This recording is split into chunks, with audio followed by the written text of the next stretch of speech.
નમસ્કાર મિત્રો, સોશિયલ મીડિયાની ઉપર અત્યારે એક વિડીયો એટલે કે ફોટો ખૂબ જ વાયરલ થઈ રહ્યો છે. ફોટો આપણા ભારત આઝાદીના પછીના મશહૂર ડાકુ એટલે કે રાજસ્થાનના જેસલમેરમાં નિવાસી સાંકડા નિવાસી એટલે કે ઓમ પુરીનું હોવાનું કહેવામાં આવી રહ્યું છે. પરંતુ એક પક્ષ કોમેન્ટની અંદર એવું પણ લખી રહ્યા છે કે આ વિડીયો આ ફોટો ઠાકુર એટલે કે ઓસિયા નિવાસી ઠાકુર કરણસિંહ દેવડાનું હોવાનું સામે આવ્યું. પરંતુ એક સમય જ્યારે આ નામની તૂતી બોલતી હતી, રાજસ્થાનથી લઈને ગુજરાતના ઇકબાલગઢ, અમીરગઢ અને અંબાજીના ભાખરની અંદર પણ એમની જ્યારે લૂંટ કરવામાં આવતી ત્યારે એક જ નામ યાદ આવતું, ઓમપુરી.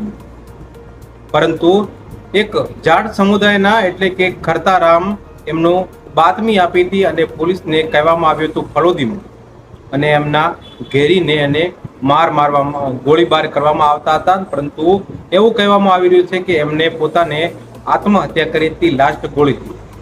ત્યારે એમની સાથે એમના ભત્રીજા એટલે કે લાલ, પરંતુ કહેવામાં એવું આવી રહ્યું છે કે એમનો એક જીગરજાન દોસ્ત હતો. 3 જણાની ટુકડી હતી, ઓમપુરી, લાલપુરી અને થોનુડો રબારી.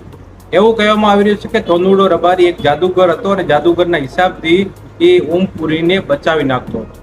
પરંતુ અત્યારે સોશિયલ મીડિયાની ઉપર આ ફોટો અત્યારે ખૂબ જ વાયરલ થઈ રહ્યો છે અને ફોટો ઓમપુરીનો બતાવવામાં આવ્યો છે. પરંતુ એક પક્ષ દ્વારા આ ફોટો ઓસિયા નિવાસી ઠાકુર કરણસિંહ દેવડાનો બતાવવામાં આવ્યો છે. તો મિત્રો જરૂરથી કોમેન્ટ કરજો કે આખરે આ ફોટો કોનો છે.